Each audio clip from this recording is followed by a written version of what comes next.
Shalom Bapak Ibu Saudara yang terkasih di dalam Tuhan. Renungan kita hari ini diambil dari Injil Markus pasalnya yang ke-14 ayatnya yang ke-35 sampai 36.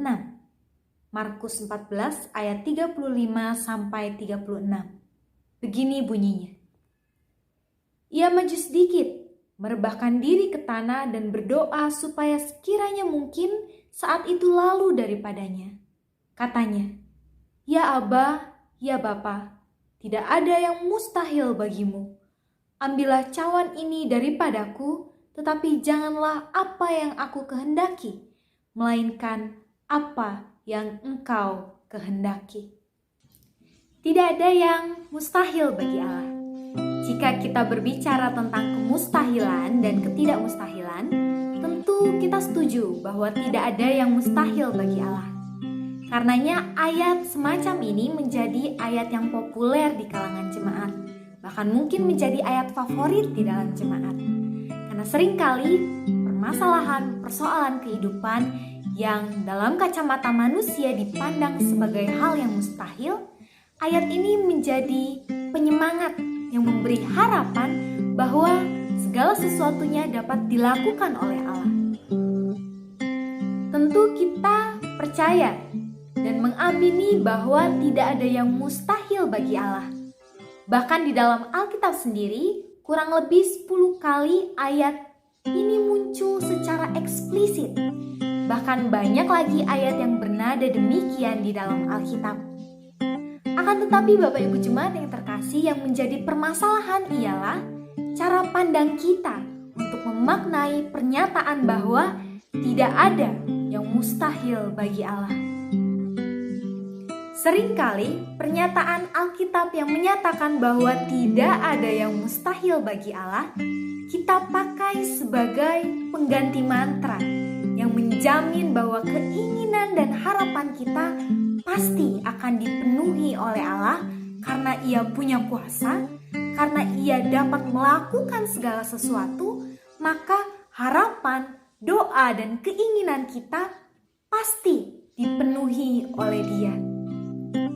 Jika Bapak Ibu Saudara sekalian berpikir demikian, maka saya harus memohon maaf karena saya harus bilang bahwa Anda keliru.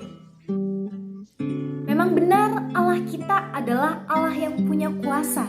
Ia dapat melakukan segala sesuatu yang bahkan bagi kita mustahil untuk dilakukan.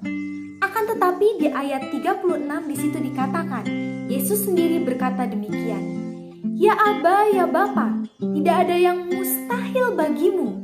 Ambillah cawan ini daripadaku. Tetapi janganlah apa yang aku kehendaki, melainkan apa yang Engkau kehendaki." Kita harus ingat, bukan apa yang kita harapkan, bukan apa yang kita inginkan yang harus terjadi, tetapi kehendak Allah lah yang harus terjadi dalam kehidupan kita. Memang tidak ada yang mustahil bagi Allah. Akan tetapi kita tidak dapat memaksakan keinginan dan harapan kita kepada kuasa Allah. Bukan kita yang mengatur Allah. Kita hanya memohon jika Ia berkenan, jika Ia mengizinkan, maka apa yang kita harapkan, apa yang kita mohonkan akan dikabulkan. Akan tetapi jika Ia tidak berkenan, maka ada rancangan yang lain yang terbaik bagi kehidupan kita. Saat ini kita mau sama-sama belajar dari apa yang dilakukan Yesus di Taman Getsemani ketika Ia berdoa, di mana Yesus mengakui kemahakuasaan Allah, bahwa tidak ada yang mustahil bagi Allah.